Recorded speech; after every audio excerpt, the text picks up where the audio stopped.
Ang ating pong scripture reading po today ay matatagpuan po sa Exodo chapter 2 verses 1 to 10.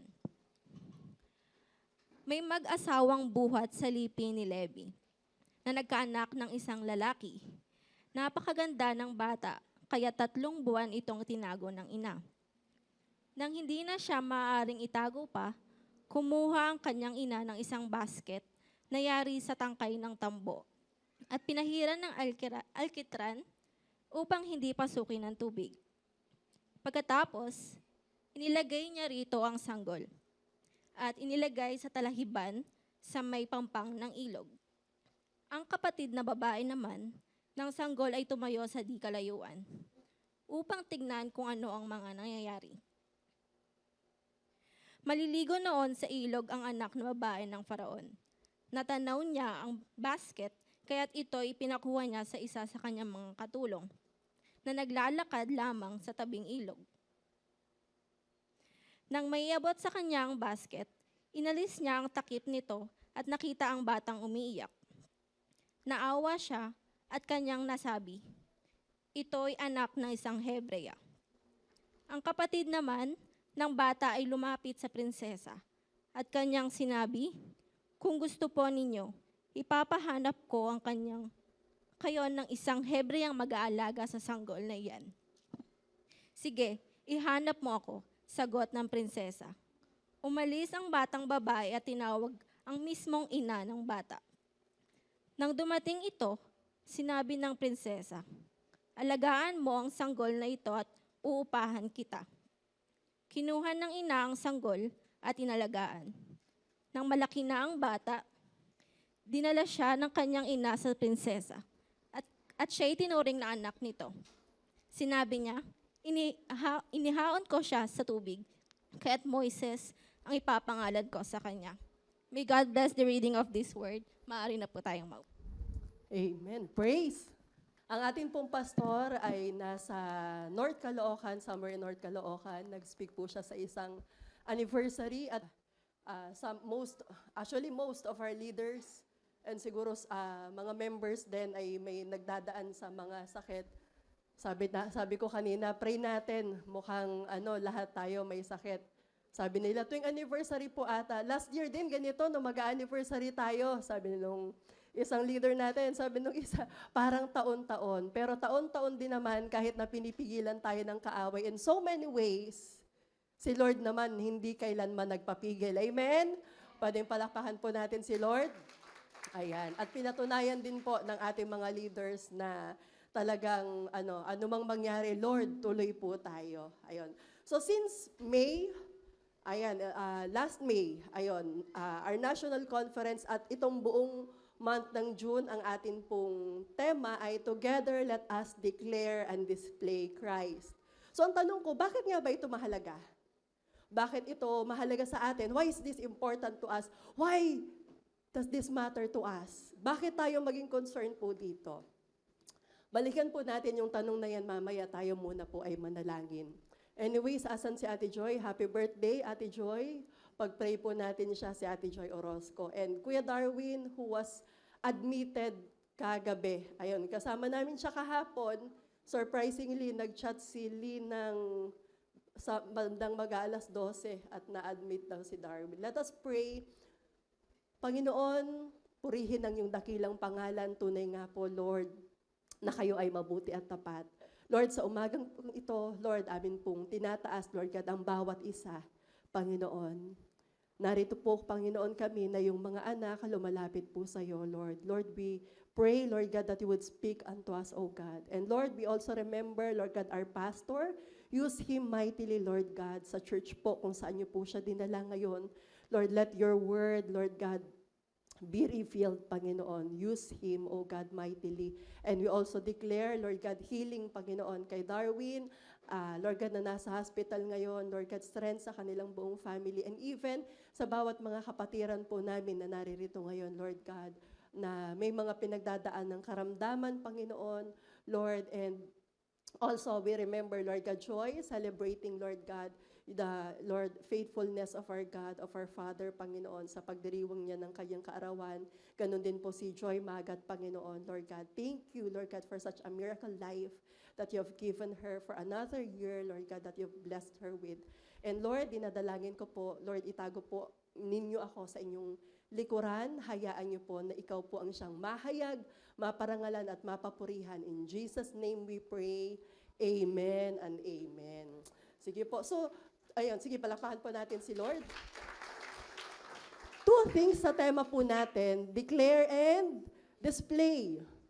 So, napakahalaga po nito kasi dapat ito po ay unang, ang word ni Lord and who God is, the goodness of the Lord. Dapat una pong na-declare at na-display sa ating pamilya. Amen po ba doon? Kaya dapat ang tema, ang sabihin natin palagi, together, let us declare and display Christ in our family. Ayun. And when we say declare, there has to be a voice. Kailangan may boses.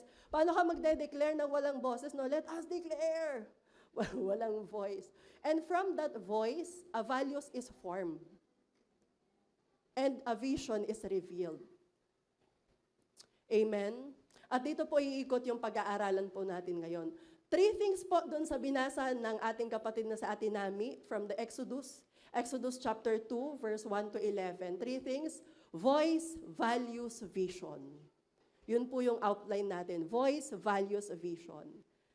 Sa mga nasubaybayan po ang from baby to growing up years, again, si Ate Jael ay nanganak ako, tas halimbawa nung week na to, tas yung sumunod na Sunday, yun yung pinakaunang Sunday ng Zion Baliwag, na formal service kasi nung una, bahay-bahay pa talaga.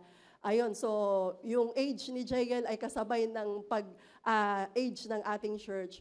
So sa mga nasubaybayan po yung baby hanggang paglaki ni Jael, siguro isa sa mga maaalala nyo sa kanya yung knee-high socks, yung hanggang ditong medyas, tas kneecaps, ganon. Tapos yung mga wet wipes na may mahawakan lang siya, punas dito, punas doon. Opo, medyo OA po akong ina sa panganay na nawala na unti-unti at tuluyang nawala nung sa pangatlo. Sabi ko, pwede na yan. Pero ganon po ako noon. Talagang ayaw kong ibaba. Naalala ko, meron yung time na sabi niya, buti pa sila Jetro. Sabi niya, na biglang sumagot si, alam ko si William yun, na may pinuntahan kaming birthday sa Tango. Sabi niya, nako Jael, hindi mo lang alam paano ka pinalaki ng mama mo. Ayaw kang ibaba, ayaw kang marumihan. Totoo talagang, talaga, no? Talagang overprotective. May dumating nga sa time na, na naalala ko, nung time na malapit na akong manganak, umiiyak ako. Sabi ko, hala, paano na siya? Hindi ko na siya maingatan. Kasi pag nasa loob, hindi niya problema yung pagkain, hindi niya problema yung lamig, yung lamok, yung langgam. Sabi ko, talagang nakakaprading lalo na pag first baby. But the reality is, that's life. Hindi sa lahat ng oras pwede natin ingatan ang ating mga anak. Kahit gaano natin sila kamahal. Kagaya nila Zaya, si Zaya, dito ba si Zaya? Kagaya ni Zaya, hindi pwedeng bantayan ni Elise at ni Blads 24/7. That's the reality. Time will come, ma-expose sila. They have to release her. Kagaya ni Iliana. Si Iliana, may time na nakikita ko, ayaw na niyang magpabuhat sa kanyang Mamila ba ang tawag kay Nanay Regina, kay na Elise. May time ayaw na magpabuhat, may gusto na siyang mga puntahan. Tama po ba? And that's the reality.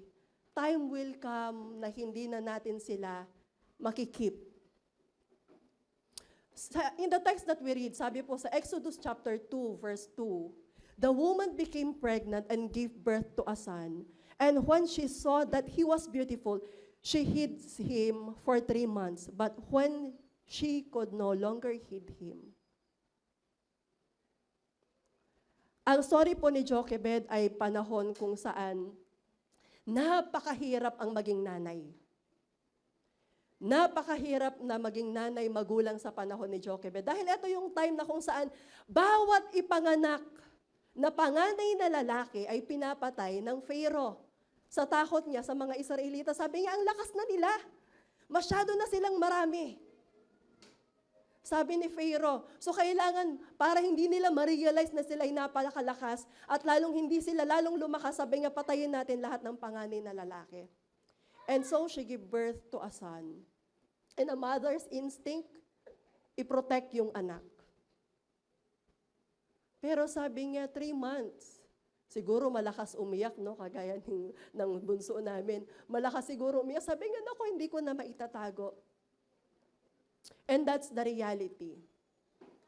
This verse speaks to the brevity. Gaano kaiksi yung time na pwede nating ingatan, proteksyonan ang ating mga anak or ang ating pamilya in this evil world. Napakaiksi. Sooner or later, they will be exposed. May expose po sila. At tandaan po natin, sa storya pong ito, si Pharaoh, he represents evil. At anong plano ng kaaway? To steal, kill, and destroy. Noon hanggang ngayon at magpakailanman, yun yung plano ng kaaway, yun yung plano ni Satan, to steal, kill, and destroy. Kaya yung coming together, displaying Christ together, napakahalaga po nito. Bakit? Dapat concerned po tayo dito. Hindi po ito tungkol sa church growth agenda lang. This is the agenda concerning our family. Dahil target lock ang ating pamilya, ang ating mga anak, ang ating marriage, that is target lock ng kaaway. Na kung saan, kung nahihirapan po tayo na mag-win sa iba, sana kahit kagaya man lang ni Noah na, yes, habang ginagawa niya, binibuild niya yung ark, the word of the Lord came to him. Tapos binibuild niya yung ark, habang binibuild niya, nag-share siya ng gospel. Tanungin ko kayo, sa 100 years, sa tagal ng pagbibuild niya, meron bang nakinig? Meron bang tumanggap? Meron, wala? Wala. But one thing he made sure, na ang kanyang pamilya ay saved. So hindi man sila makinig, hindi man nila tanggapin ang salita ng Panginoon, hindi man nila tanggapin si Lord, at least, siguraduhin man lang natin na ang ating buong pamilya ay saved. Amen?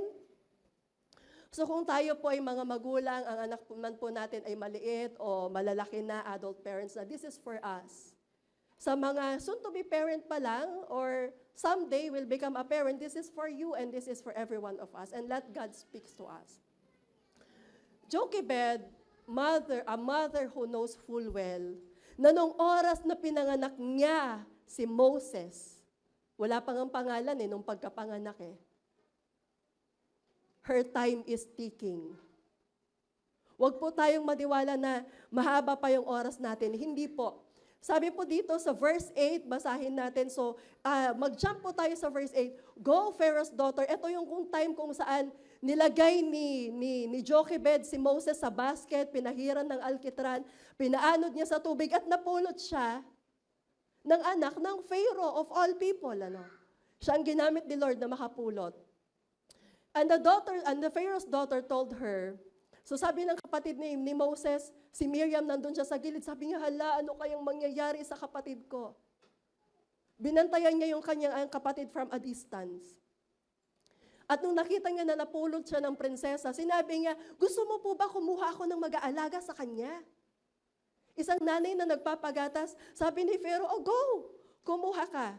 Tapos anong sabi ni Pharaoh? Verse 9, then Pharaoh's daughter said to her, take this child and nurse him for me, and I will pay your wages. Ang galing, di ba? Pinapalaki na niya yung anak niya, pinapasahuran pa siya. Grabe, pag sumusunod ka talaga kay Lord, iba si Lord. Sabi mo sa katabi mo, iba si Lord.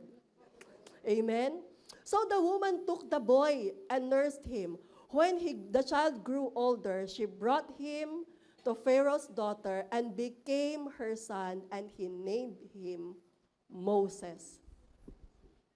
And he became her son.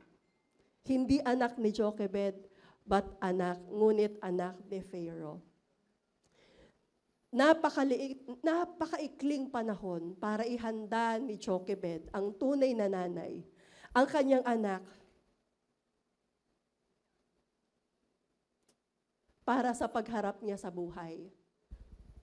Sabi ko nga po sa amin ni Pastor Albert, wag lang nating ihanda yung buhay sa kanila. Most importantly, let's ready them, i-prepare natin sila para sa buhay, para sa journey.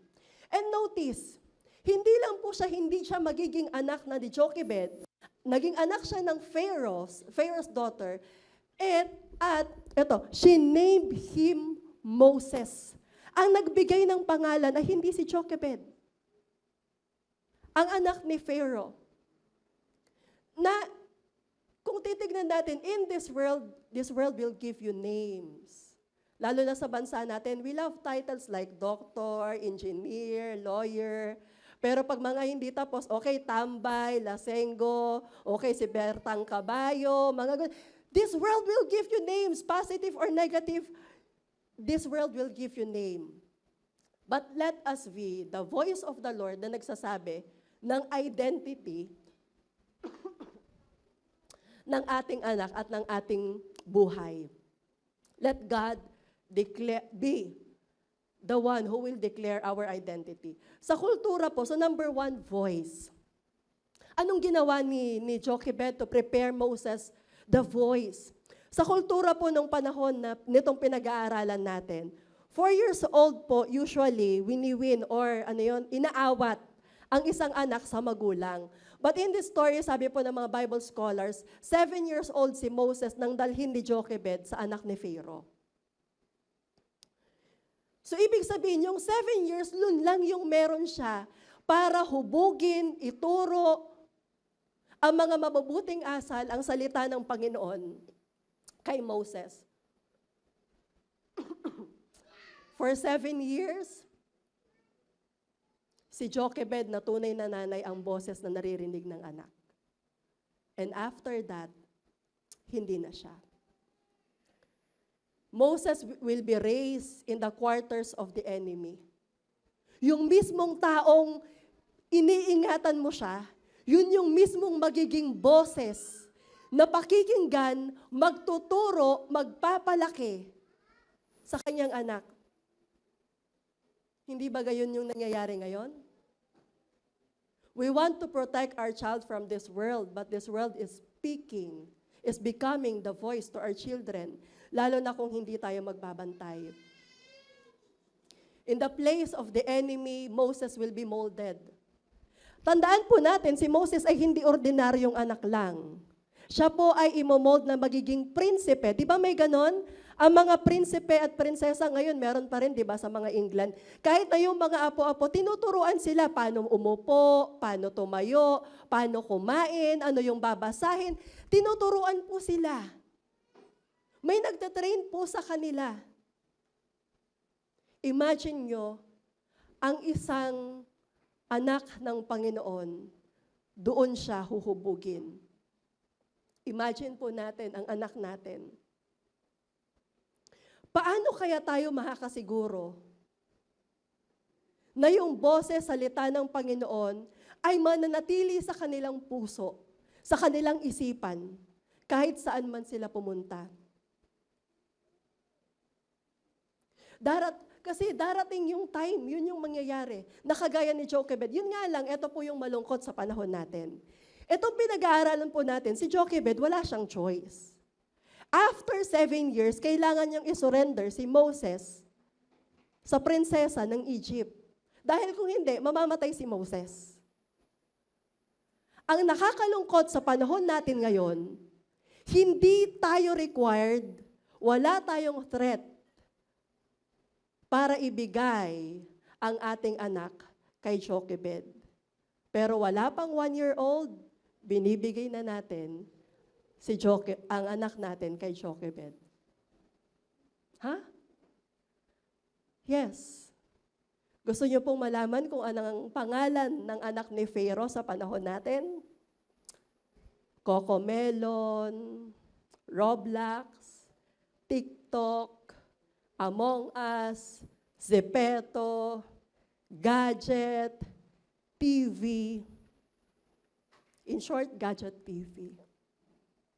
Those are the voices that we give our child instead of our voice bilang mga magulang. Nakakalungkot. Wait, Masama po ba yung Cocomelon? Minsan wala pang isang taon, di ba, nanonood na ng Cocomelon. Hindi po siya masama. But first, because of the nature of gadget. Para siyang microwave. Kahit neurologist, pinag-aralan po yan ng mga eksperto. Mina-microwave ang utak, nare-rewire yung utak ng bata. No wonder maraming depressed. At wag niyo pong isipin na kabataan lang. No. Some of the professors ni Pastor Albert, mga bata, 1-year-old. They are going through depression. Minsan para tumihimik yung bata, no, parang ibigay na lang yung gadget. So temporarily, pansamantala, nasagot yung problema, yung ingay, pero mas malaki yung damage. Parents, watch out. Second, because of the nature ng YouTube, Facebook, and other platforms na kagaya nun. Diba? It's all about profits. Ito ay tungkol sa pagkita. Kung iniisip natin na ang YouTube informative, ito po ay ang mga platform po na ito ay educational. Hindi po. It's about making profit. And they feed people, all of us, what makes us indignant but feeling righteous pa rin. Pinanood ko po yung interview ng isang father of AI. So mahalaga po yun ang mga pinapanood natin. Sabi niya, that's what YouTube and Facebook do. They make people indignant, galit. Pero nandun pa rin yung feeling righteous. Sabi niya, what do you mean? Example ko sa bansa natin kung paano niya pagkaka-illustrate. Halimbawa, kung pro-Marcos ka o pro-Duterte, lalabas sa'yo yung mga against Marcos, kung Duterte ka, at kung Marcos ka, lalabas sa'yo yung against Duterte. Magre-react ka ngayon. At yun na yung feed na ibibigay sa'yo. At if-feed ka ng if-feed, yun yung mga lalabas sa mga feeds mo. Ano mang sinesearch mo. At sasabihin nila, oh sige, ibigay mo lang sa kanya kung anong magkiklik, basta wag lang siyang matapos maklik. And the problem is, that becomes a voice that you keep on hearing. Hanggang dumarating yung time, sandali hindi po ito pa simple. Pa-worst po yung binibigay sa'yo. Hanggang darating yung time, sandali, ako pa ba to? Pag nagsasalita ako, pag nagko-comment ako, pag nag-share ako pa ba to? Boses ko pa ba to? Take note, they call it feed. Ibig sabihin, pinapakain. Pinapakain yung brain natin, yung utak natin na nag-i-stay po doon. And what you feed on, you become it. Pizza, anong nationality? Pasta. Italian? Okay, tacos. Rice. Pinoy, syempre. Tahimik kayo. Di ba? Sa atin na nauso ang extra rice. Amen? Tandaan po natin, media came from a Latin word, medium. And when the Bible spoke of the word medium, ang medium ay kulam, witchcraft. Media from the Latin word medium, and the Bible calls the medium as kulam or witchcraft. Saan ba unang na-expose ang mga teenagers natin or tayo? Saan ba tayo unang na-expose? Saan unang na-expose ang mga bata? Sa gadget. Saan sila unang nakapanood ng pornography o yung mga masasama, yung mga patayan? Sa gadget. Sa media. These things becomes a voice of our children. Dapat din po tayo magbantay ng mga adult kasi hindi lang po sa mga bata ito, kahit po tayo. And let us not forget, when we talk about voice, Adam and Eve. Genesis chapter 1, verse 3, the serpent was the shrewdest of all the wild animals the Lord God had made. One day he asked the woman, did God really say? Di ba bago ka mahulog sa isang kasalanan o bago ka mahulog sa isang temptation, ito yung naririnig nating boses, oh, talaga ba? Sinabi ni Lord yan? Talaga ba nasa Bible? Oh, nasa Bible ba yung sinabing bawal uminom, bawal manigarilyo? O sinabi ba sa Bible, sinabi ba ni Lord na bawal magsugal? Come on.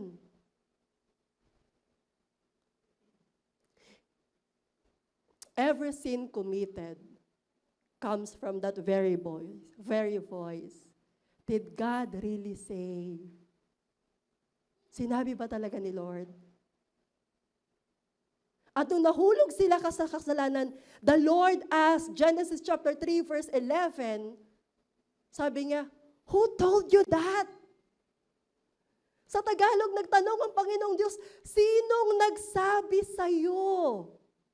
Sinong nagsabi sa'yo ng pinaniniwalaan mo ngayon? Sinong nagsabi sa'yo na wala ka ng pag-asa? Sinong nagsabi sa'yo na hindi ka makakabangon dyan? Sinong nagsabi sa'yo na tama yan? Sinong nagsabi sa'yo na mabuti yan? Sinong nagsabi sa'yo na mali yan? Nung unang araw nila Adam and Eve sa Garden of Eden, it was the voice of God that speaks to them. And it gave life. Until dumating yung ahas, joke ko nga kay Jael, sayang, sana ay mga aita na lang yung nandun sa Garden of Eden. Mas kinain pa sana yung ahas kaysa doon sa apple. Mas masarap siguro yung ahas, sabi nung. Kung sila yun, segue lang.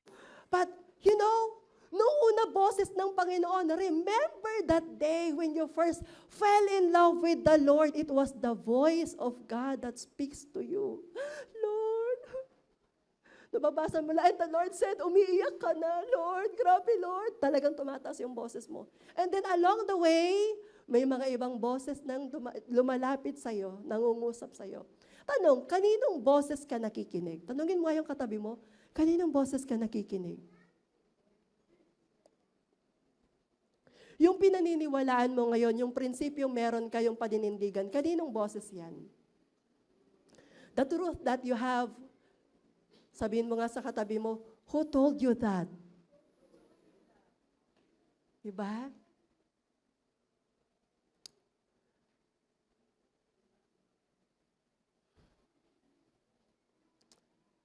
Si Lord ba yung voice ng truth na meron ka ngayon? Alam niyo po, ang isa sa pinakamasama at very damaging na ginawa po ng social media, kung saan tayo, usually, hindi ko alam kung tamang word yung ang pinakapangit na nagawa ng social media is that we no longer share the same reality. And we no longer share the same truth. Yun yung totoo. Wala na tayong shared reality and truth. Kasi pwedeng iba yung pinapanood mo, iba yung truth mo. Whoever you listen to. Na parang ang truth ngayon is no longer cord or anchored sa isang foundation. Pero magbantay po tayo, kagaya ng sinabi sa atin ni Pastor Albert, whoever has your ear has your life. Just like the moment na si Adam and Eve, yung ears nila na kay Lord lang, they love to listen to the Lord. And then one day, nakinig sila sa kaaway, then that's the time of manfall. Let the voice of God have our ears and our hearts. Paano po natin ititrain ang ating mga sarili, ang ating mga anak? So mga kabataan or mga anak na wala po dito yung parents, this is for you. Paano natin ititrain yung sarili natin? Kung ang mga magulang natin ay hindi sila believer or they don't share the same faith as us, tayo yung unang nakakilala. O sa ating mga magulang, anong voice ang dapat i-train natin sila na pakinggan sila? Number one, train them to hear and listen the voice of our parents, tayo bilang mga magulang. We are God-given authorities. Pero siguraduhin po natin na tayo po mismo ay nakikinig sa salita ng Panginoon na ang Diyos ay nangungusap sa atin. Kasi kung hindi, that's very dangerous. Saan mo siya ililid? Saan mo dadalhin yung pamilya mo? Kung ikaw mismo hindi mo naririnig yung instruction ni Lord, saan ka papunta? At saan papunta yung mga anak mo? Number two, train them to listen the voice of their own conscience. Turuan natin sila na ngayon pa lang, bata pa lang sila, alam na nila yung boses nila, alam nila yung tama at mali. Hindi every now and then, isa po ito sa mga sineshare ko po sa mga young moms, sabi ko, halimbawa nakikita ko, ay anak, sasabi nila, ay anak, that's bad. Ay anak, don't do that. Ay anak, ganito. Anak, this is good. Kung lagi nating sinasabi sa kanila what's right from wrong, hindi sila matututong makinig sa sarili nila. So instead of telling them what's right and what's wrong, help them discern and decide what's right and wrong. Sasabi mo, i-guide mo sila, sasabi mo, anak, sandali, yung na-watch mo kanina, napanood mo kanina, inagaw niya yung toy. Is that right? Hindi yung sasabihin natin habang nanonood siya, sabi niya, ay, hala, inagaw nung bata yung toy. That's bad, anak, ha? If we keep on telling that, walang voice na madidevelop sa kanila inside, and we are not always there para sabihin nila, anong tama, anong mali. So, kailangan turuan natin sila to hear that inner voice that the Holy Spirit has given them. Number 3, train them to listen to the voice of God. Turuan po natin silang makinig sa salita ng Panginoon. Sa mga time na malayo tayo, wala tayo, sa mga time na nandun sila sa isang mahirap na sitwasyon o parang may peer pressure, mag-iisip sila, Lord, eto ba yung kalooban mo sa akin? That's why kahit malayo tayo, we should be the voice praying for them. John chapter 10 verse 27 to 30, sabi po niya dito, my sheep listen to my voice. I know them and they follow me. I give them eternal life and they shall never perish. Gusto nating ingatan ng ating mga anak, teach them to hear and listen to the voice of the Lord. No one will snatch them out from my hand. Gusto natin safe sila. Ibigay natin sila sa Panginoon. Yun yung purpose ng dedication, that we dedicate them to the Lord. And Lord, sinasabi natin, Lord, be the voice over our child. My Father who has given them to me is greater than all. No one can snatch them out of my Father's hand. I and the Father is one. Turuan po natin ang mga bata na makinig sa salita ng Panginoon. Kaya sa mga magulang, alam ko po yung hirap ng lalo na pag madami, no? Yung tatlo, pinapaliguan mo yung isa, nabihisan mo na yung isa, yung bibihisan mo na naman yung pangalawa, lalo na't maliit, ayun, naghubad na yung isa. So, sa bahay pa lang, ang gulo-gulo na. Yung maligo pa lang, pero salamat po sa Panginoon, pinipilit nyo, ginagawa nyo lahat ng paraan, madala lamang ang iyong mga anak, ang iyong pamilya sa church. Amen? Pwede bang palakpakan po natin ang mga nanay? And even sa mga kabataan, alam mo yung hirap na, oh, grabe, Monday to Saturday, ang pasok, puyat kami. Pero pinipilit mong dalhin ang sarili mo dito sa church. Kahit na ngayon, pikit ka na talaga. Ayan. Tapos tinago na ata yung kape sa likod. Deuteronomy chapter 6, verse 4 to 9, Hear, O Israel! O hear, O Zion, baliwag, the Lord our God, the Lord is one. Love the Lord your God with all your heart and with all your soul and with all your strength. These commandments that I give you today are to be in your hearts. Impress them to your children. Talk about them. Pag-usapan niyo po at home, when you walk along the road, pag-usapan nyo pag nasa bahay kayo, pag lumalakad kayo sa kalsada, pag nakahiga kayo sa higaan, when you get up, pagkabangon nyo, tie them as symbols on your hand and bind them on your foreheads. Write them on the door frames of your houses and on your gates. Anong ibig sabihin nito? Sa lahat ng sulok, sa lahat ng pagkakataon, sa lahat ng oras, tell them the voice of the Lord. Because the days are evil. Konti lang yung panahon na meron tayo. Number 2, values. Pwede bang taas niyo po yung kamay niyo, point sa taas. Come on, exercise, point sa taas. Sige, para hindi tayo antokin. Point, point, point, point, point. Ilagay sa ilong. Okay, sandali. May mga nalito. Bakit? Di ba? Parang, Kasi, mas madaling gayahin yung nakikita mo kaysa naririnig mo. Tama? Mas madaling gayahin yung nakikita kaysa naririnig. So kung anong sinasabi natin na tinuturo natin, mas ginagaya nila yung ginagawa natin. Values are caught rather than taught. May kwento po ako dito. Nabasa ko po itong kwento na to nung inaalagaan ko yung pamangkin ko sa pinsan. Ayan, pagka-graduate ko ng high school.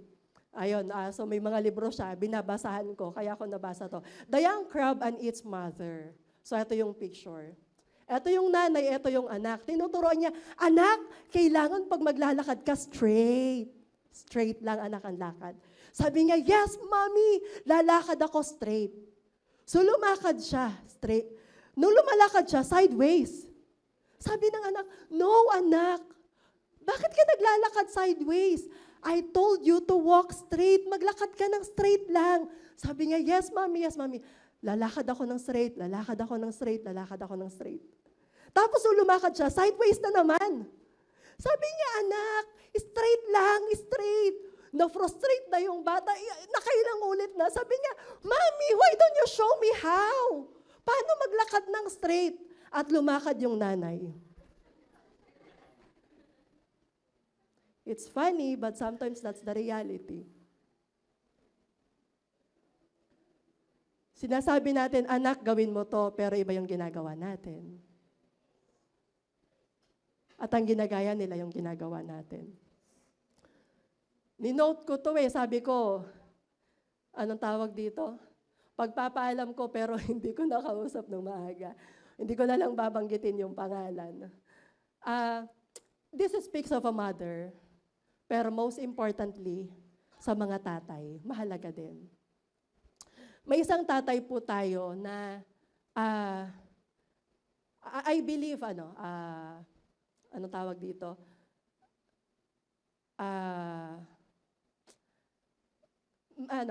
Inamin niya na may time na dumalaw kami, sabi niya, dati naninigarilyo ako, sabi niya. Pero nung time na magbibinata na yung mga anak ko, tinigil ko. Sabi namin, talaga po, tinigil ko agad-agad. Sabi niya, kasi paano ko sasabihin sa mga anak ko na magbibinata na wag silang manigarilyo kung nakikita nila ako naninigarilyo. And true enough, yung kanilang mga anak ay hindi lumaki sa bisyo. Why? Because the Father showed them how. Pwede bang palakpakan po natin si Lord? Maraming bagay ang hindi na ituturo ng salita. Nakulang yung salita, like katapatan, loyalty sa pamilya, sa Panginoon, pananampalataya, disiplina, obedience. You know, these are imitated. Nakokopya. Sabi po ng isang quote, children have never been very good at listening to their elders. Totoo ba to? Hindi sila magaling makinig, but they have never failed imitating them. So be careful. Ang mga bata ay hindi sila magaling makinig, pero magaling silang mangopya ng nakikita nila. Hindi ko sinasabing maging perfect tayong halimbawa, but when the time comes na nagkakamali din tayo, let's show them. Pakita po natin sa kanila paano tayo bumangon sa pagkakamaling yon. I remember isa sa testimony ko nung time na, alam mo yung pagod na pagod ka, tapos nagmamadali ka na tinitignan mo yung oras, konti na lang yung oras mo. Naalala ko, naglalaba ako noon. Tapos galit ako, hindi okay yung temperament ko. Tapos, dumating yung time na nakita nila talagang hindi okay. Yung nanay nila parang hindi si Barney, parang T-Rex ata yung nanay ko na to. T-Rex siya kanina Barney lang to kanina. I love you, you love me. Pagdating ng gabi, tas biglang lumapit si Jethro, si Jehaya. Sabi nila sa akin, Mama, sorry. Sabi ko, ba't kayo nagsasorry, anak? Sabi nga, you are angry, we are sorry. Akala nila may kasalanan sila. Sabi ko, anak, no. Wala kayong ginawang mali. Sabi ko, Mama is tired. Pagod si Mama. I'm not feeling well. Sabi ko, pero it's wrong na maging angry. So, hindi ko tinanggap yung sorry nila. And I remember, hindi ko tinanggap yung sorry nila dahil gusto ko ipakita na ako din, accountable din ako sa mali ko. Na even adults marunong mag-sorry. And there was a father na nag-sorry siya sa kanyang anak Tapos yung anak niya talagang lumaki yung mata. Tapos tinignan niya yung tatay niya. Sabi niya, Dad, hindi ko alam na ang mga magulang din pala humihingi ng sorry sa anak. Sabi niya, yes anak. Sabi niya, at baka marami pang time na hihingi ako ng sorry sa'yo, sabi ng tatay. And that values give them assurance that they can trust God. Kasi kung si Lord na sinasamba natin, ang hirap naman sasabihin niya, yung nanay ko nag-church, sumasamba, nag-worship, tapos pagdating sa bahay, hindi nagsusorry. Pag mali siya, hindi siya humingi ng sorry sa amin. So, hindi niyo paniniwalaan si Lord. Why? Pero kung nag-sorry tayo at marunong tayong tumanggap ng pagkakamali, when we hurt them, it gives them the assurance na, si Lord, I love Lord. Kasi kaya niya akong proteksyonan kahit sa mga magulang ko. He wants to keep me safe. Sa pagdidisiplina, ito po yung request at saloobin ng mga bata. I don't just need to know what I did wrong, but I need to know how to do it right. Ano po yung mga values na pwede nating ituro sa kanila? 2 Peter chapter 1 verse 5 to 9. Basahin po nating lahat. For this very reason, make every effort. Note, ang pagtuturo ng values ay may effort. Parang wala namang ka-effort yung pagkakasabi. Ulit, ang pagtuturo ng values ay may effort. Ayan. So make every effort. Go, ituloy po natin to add to your faith goodness. Tanungin mo nga sa katabi mo, bro o sis, kung babae yan, ano nang na-add sa faith mo?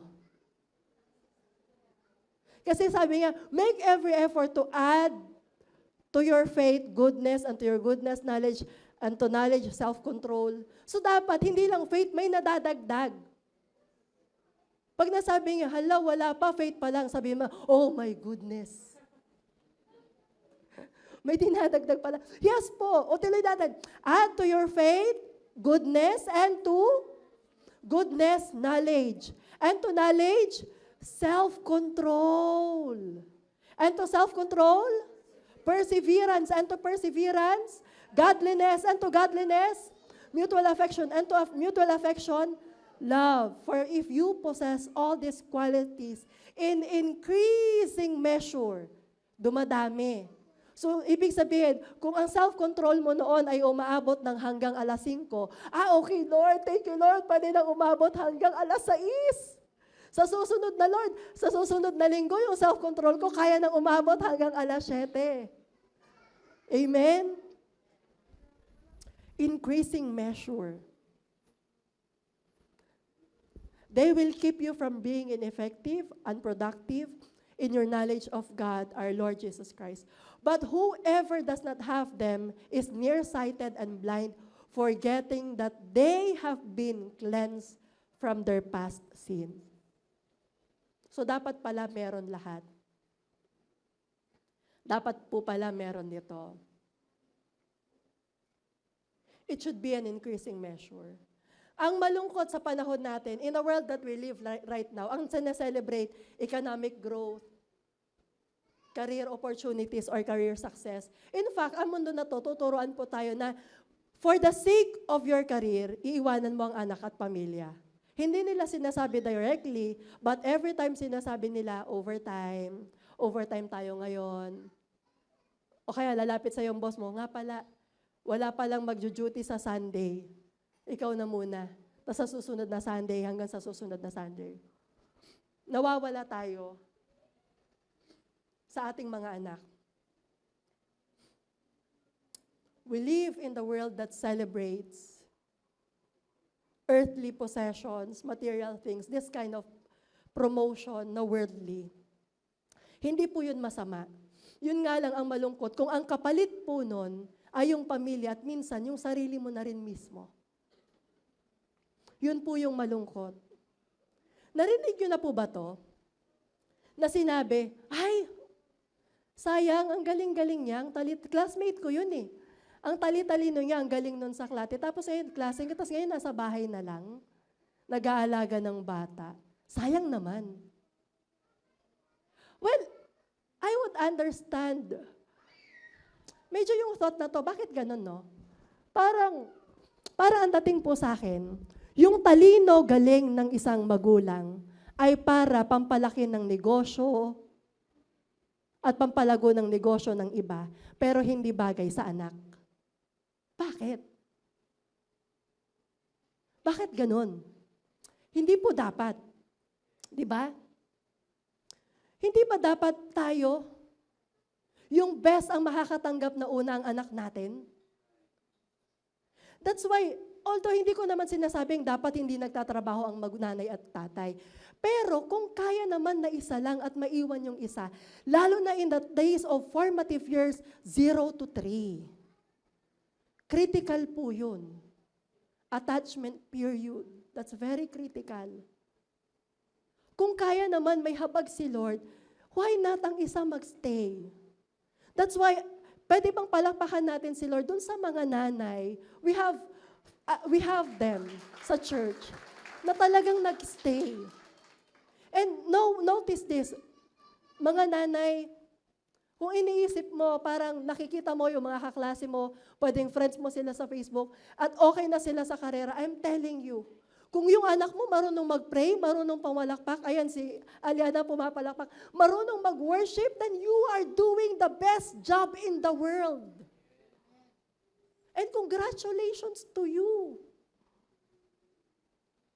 Kasi nandun ka para ituro yung voice at values ng Lord sa mga anak at hindi iba. That you are there for them. Isa pa pong critical stage, bantayan po natin. Huwag nating inisip natin, pag malaki na sila, pwede na ulit ako mag-work. Pag-isipan niyo ulit. Because from the age 9 to 13, but some of the experts says, mga nag-aaral, 9 to 25, kung ano yung attention na kailangan nila from 0 years old to 3 years old is the same attention that they need from 9 to 13 to 25 years old. Those are transition years. Napakahalaga po nun. Yun nga lang, medyo ang culture natin, malaki na siya, kaya na yan. No. Huwag yung hayaan na yung mga yung mga nararamdaman niya ay unang ipaliwanag sa kanya ng mundo. Alam niyo po, kung hindi po natin tuturuan ng values ang mga anak natin na sumunod sa Panginoon, tuturuan po sila ng mundong ito na huwag sumunod sa Panginoon. Lead them to the Lord. Truth, if we will not teach and model to our children to follow God, this world will teach them not to. Tuturuan sila ng mundong ito. It's amazing na si Jochebed, nung nirelease ni Jochebed si Moses sa tubig, siguro sinasabi niya, no, Lord, hindi ko alam kung anong plano niyo, Lord. Pero Lord, sige, susunod ako. Lord, hindi ko alam anong gagawin. Paano gagawin ko, Lord? Ilalagay ko lang siya sa basket doon. She doesn't know what will happen next. Pero sabi niya, Lord, kilala kita. Narinig ko yung mga himalang ginawa mo. Kwento ng mga ninuno namin, tinuturo sa amin. Lord, alam ko, you are the same God. Kaya mo ito, Panginoon, may plano ka. At yung love at sacrifice ni Jochebed ang humubog ng puso ni Moses. And that vision was birthed. Third vision. 2020 pa po ba ang vision natin o lumalabo na kasi antok na? Ayan. Pagdating kay Moses, isa sa highlight natin kay Moses, matatandaan natin kay Moses ito, the burning bush experience. Tama po ba? Isa yan sa maalala natin kay Moses. Iisipin natin, si Moses ang unang nakatanggap ng vision, siya ang unang nag-respond sa vision. But as we study this, note na ang unang nakareceive ng vision ay hindi si Moses, kundi ang nanay ni Moses, si Jochebed. At siya yung unang nag-respond, tumugon, sumunod sa vision na yon. Exodus chapter 2, verse 2, sabi niya, the woman became pregnant and gave birth to a son. When she saw that he was beautiful. Alam niyo, kahit hindi nagagandahan yung katabi mo sa'yo, huwag kang mag-alala. Sa mata ng iyong nanay at tatay, ikaw ay maganda at pogi. Ganyan palagi, pogi ng anak ko, ang ganda ng anak ko. Amen. Habang tinitignan ni Jochebed ang bata, he saw that he was beautiful.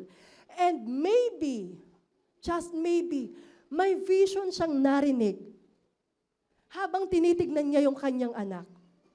Hindi kagaya ni Mary. Si Mary, lumabas ang isang anghel at sinabi sa kanya, behold, magiging anak ka, magiging nanay ka, magbubuntis ka at ipapanganak mo ang isang bata at papangalanan mong Moses. May narinig siya. There was a voice. Kay Jochebed, iba. Pagtingin niya sa bata, walang nagsalita, alagaan mo siya, ingatan, huwag mong hayaang mapapatay siya kasi ililigtas niya ang buong Israel laban sa kamay ng mga Egypt. May natanggap pa siyang ganon? Wala. Pero paano niya ito nagawa? Because her heart is so close to the Lord and connected to the Lord to hear God's whisper in her heart. Alam mo, alam niyo po, church, kapatid, kung connected po yung puso natin sa Panginoon, kahit yung bulong ni Lord, dinig na dinig mo. Pero kung yung puso natin malayo, kahit sumigaw pa si Lord, hindi mo maririnig. Kaya di ba minsan, meron tayong tinatawag na kailangan pa ng pagpapalo para makinig tayo? Why not keep our heart close to the Lord? Para yung bulong ni Lord sapat na. Amen? When our heart is connected to God, even we can hear even His whisper. Sabi sa, basta ituloy po natin, verse 2 to 3, nanganak ng isang lalaki, ayan, at naghanda, ayan, napakaganda ng bata, basahin po natin, 3 buwang itinago ng ina, nang hindi na niya maaaring itago, kumuha ang kanyang ina ng isang basket at nayari sa tangkay ng tambo at pinahiran ng alkitran upang hindi pasukin ng tubig. Pagkatapos ay inilagay niya rito ang sanggol at inilagay sa talahiban sa pamamagitan ng ilog. At ito nga yung ginawa niya. And verse 8 to 9, magja-jump na po ako sa verse 9, kinuha siya ng anak ng Pharaoh at sinabi sa kanya, alagaan mo ang sanggol. At kinuha nga ng ina ang sanggol at inalagaan. Fast forward pagkatapos ng picture na to, na kinuha niya at inalagaan. Fast forward tayo, forward. Anong nangyari? The burning bush experience. Yung nakausap niya yung Panginoon. Yung 7 salot na dumating na kung saan ligtas ang lahat ng mga Israelita. Alam mo yon, yung salot ng palaka, ano pa ba? Yung tubig naging dugo, those 7 plagues. Ano pa ba? Yung paglaya ng Israel sa Egypt, nasabi ni Pharaoh, sige na nga, umalis na kayo pagkatapos mamatay ng anak ni Pharaoh at ng lahat ng panganay sa Egypt. Yung paglalagay ng dugo sa mga pintuan. Yung parting of Red Sea. Yung nahati yung tubig na pula at sila ay nakapag-cross. That kind of miracle. Yung mga pillars of cloud sa araw, ngayon kailangan natin bumili ng payong para maingatan sa araw. Pero sa panahon nila, hindi nila kailangan bumili ng payong. Si Lord mismo ang nagpayong sa kanila. Saan man sila pumunta, meron silang pillars of cloud para hindi sila may mainitan.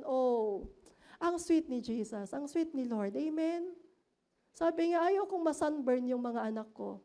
I will give them pillars of cloud kasi wala pang nakaka-invento ng sunscreen. Lalakad sila sa disyerto. Tama ba, nice? Sana noon pa lang, para di gumagastos ng sunscreen. And pillars of fire by night. Meron silang ilaw para hindi sila mahulog sa bangin. O baka may ahas sa daraanan. And the abundance of manna and yung napakaraming pogo at yung tubig na in-strike ni Moses. At yung hindi nasirang damit, tsinelas. Spartan ba yung tsinelas na yon? O Habayanas? Ano kaya yung tsinelas yun? For 40 years. Lahat ng ito under the leadership of Moses. Lahat ng himalang yun nangyari nung time ni Moses. Imagine kung malayo yung puso ni Jochebed. Imagine kung hindi siya sumunod kay Lord. Imagine kung hindi niya narinig yung whisper ng Panginoon. It could have been a different story, right? Meron kayong burning bush? Meron kayong parting of Red Sea? Children are a heritage from the Lord. They should be valued and cherished as gift from the Lord. Sila po ay regalong natanggap natin sa Panginoon. Question, kung si Jochebed, yun yung vision na nakita niya sa anak niya. Although it was not mentioned, but sabi niya, oh, ang ganda ng anak ko. For sure, yung plano ni Lord sa kanya, for the Lord knows the plan He has for him. Plans to prosper him and not to harm him. Plans to give him hope in the future. Tayo, anong vision ang nakikita natin sa anak natin? Anong vision ang nakikita mo sa sarili mo, kabataan? Sinabi ni Kuya Pert, pag-asa ng bayan. Anong vision ang nakikita mo sa sarili mo? Malalaman nyo yan sa boses na lumalabas sa bibig. Ano lumalabas sa bibig natin? Ang kulit talaga. Pasaway. Tigas ng ulo. Is that the vision that we have? When our heart is not connected to the Lord, hindi clear yung vision. Kaya nakikita natin yung kulit. Pero hindi natin nakikita, sandali. Look beyond that. May plano si Lord. Again, sabi sa atin ng ating pastor, walang problematic child. Meron lang dysfunctional family. Kaya nagiging problematic ang isang bata. Mga kabataan, if once in your life nasabihan kang problema ka talaga sa pamilya, black sheep ka ng pamilya, that's not true. That's not the plan of the Lord for you. Kailangan makita natin ang dakilang plano ng Panginoon sa ating mga anak o sa ating mga sarili. Pag nagsalamin ka, nakikita mo dapat yung vision. Focus. Makita mo yung vision ng Panginoon sa inyo. But the question is, are you listening to God's voice? Ine-embrace ba natin yung values na meron siya para sa atin? Na gusto niya para sa atin? And are we willing to take the path of His vision for you? Naririnig ba natin siya? Bantayan po natin yung mga sarili natin. Pwedeng sa kapapanood ng mga vlog, social media, may ilang kabataan ako naringgan nito, and I'm disturbed. Yung masabi nila sa sarili ng, oh, I'm so dumb. Oh, alam niyo ba nakakatakot yung word na yon? Para masabi niya sa sarili niya? Yes, pwedeng it's an expression, but it's a dangerous expression. Bakit? Nag-i-stick siya sa brain, and that voice becomes the values and life. Bantayan po natin. Let us be the voice that tells them the values of the Lord and shows them the vision of the Lord. Bata man yung anak mo, matanda man yan, o pwedeng may sarili ng pamilya. Tulungan po natin sila.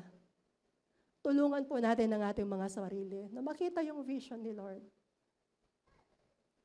Pwede po ba tayong lahat tumayo? And we will close in this verse. Psalms chapter 27, verse 4. As arrows are in the hand of the mighty man, so are the children of youth. Parents, tayo po yung pana. Tayo to. And children are the arrows, yung mga anak natin.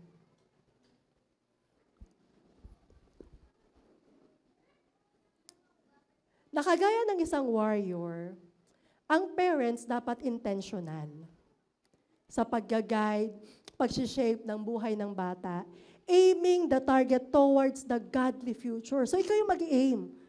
Diba? Hindi naman yung arrow yung pupili kung saan siya magla-landing eh. It's the bow. Paano ba? Nakataas? Nakababa? Saan ba nakaharap yung arrow? It's the bow.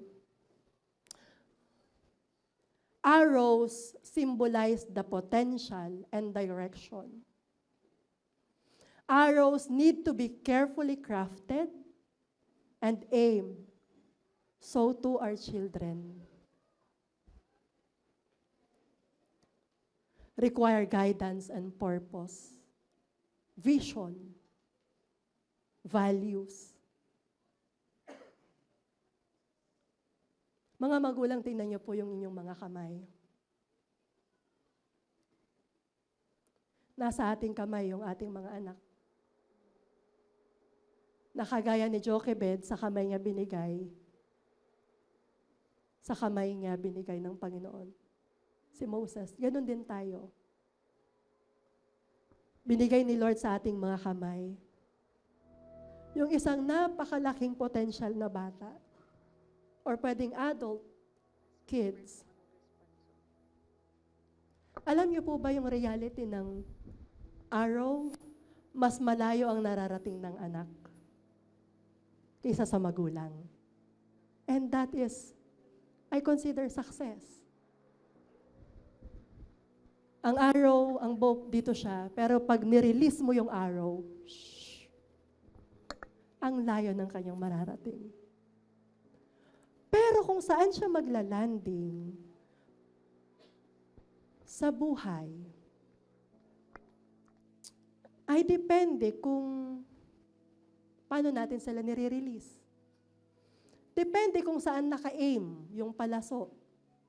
At depende kung kaano kalinaw yung vision na meron tayo. If you don't have the vision coming from the Lord, anong vision meron ka para sa anak? Sa anak na binigay ng Panginoon sa'yo. Saan mo siya i-goal? Saan mo siya i-aim?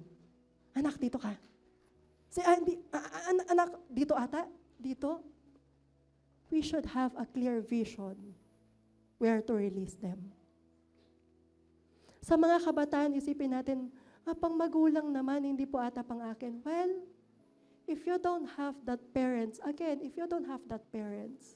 hindi aksidenteng dinala ka ng Panginoon dito, hindi mo man kasamang mga magulang mo. It's a reminder na sinasabi ni Lord, Anak, I'm your Father. Kung isusuko mo sa akin yung buhay mo, ako ang magdadirect sa'yo. And I will make sure na sa buhay na to, maglalanding ka victoriously in the destiny that I designed for you. Yun nga lang, it requires surrender.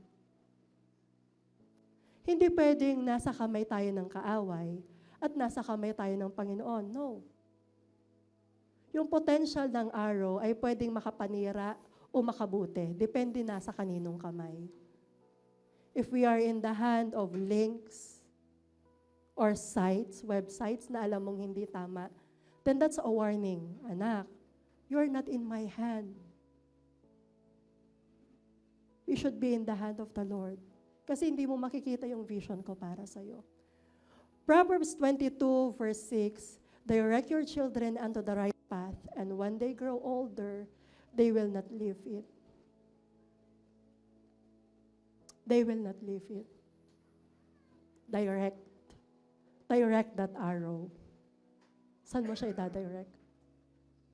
Kabataan, direct your arrow. Huwag kang sumabay sa flow.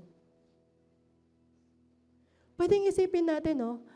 Doon sa verse 11, di ko alam kung nandyan yan. Ito pala yung last verse. Verse 11, Exodus chapter 2, verse 11.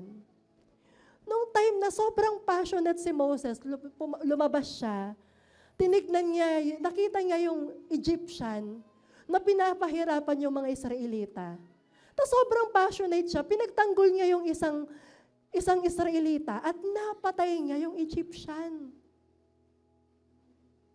Tapos meron ulit nag-aaway kinabukasan na dalawang Israelita. Sabi niya, huwag kayong mag-away. Tapos sabi sa kanya, bakit? Papatayin mo rin kami? Kagaya ng ginawa mo kahapon? At tumakbo siya at umalis siya ng Egypt at nagtago. We would think na yun na yung end ng kanyang buhay. Nangyari na ba sa'yo yun? Yung nagkamali ka. At naisip mo, Lord, wala na atang pag-asa. And God is telling you right now that the voice of the Lord speak to us. Hindi pa tapos si Lord sa buhay mo. May magandang plano pa siya sa iyo. Hindi pa tapos si Lord sa pamilya natin. May planong maganda si Lord sa atin. Just keep hearing that voice of the Lord. Keep embracing that values that God gave us. Yakapin mo lang yung values na binigay ni Lord. Tuloy lang. And pursue that vision. And someday, titingin ka pabalik. Sasabihin mo, Lord, it's all worth it. Lord, thank you, binigyan mo ako ng second chances para mangyari yung plano at pangarap mo para sa akin. Let us pray. Can you hold that heart? Lord, amin pong dalangin, Panginoon, sa umagang ito.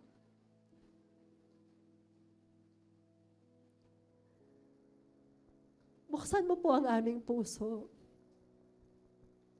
ang aming kaisipan, damdamin. Makita namin, Panginoon, yung magandang plano mo. Lord, we pray, open our spiritual eyes and spiritual ears, that we may see and hear the voice of our Father telling us, Anak, alam ko yung plano ko sa iyo. I have plans to prosper you and not to harm you. Plans to give you hope and a future. Huwag ka lang mag-give up. Tuloy lang. Just keep on declaring my will over your life. And one day, Lord, alam namin na yung plano mo, Lord God, ang siya magaganap sa aming buhay, sa aming pamilya. And thank you, Lord, because your plans are good, perfect. Salamat po, Panginoon.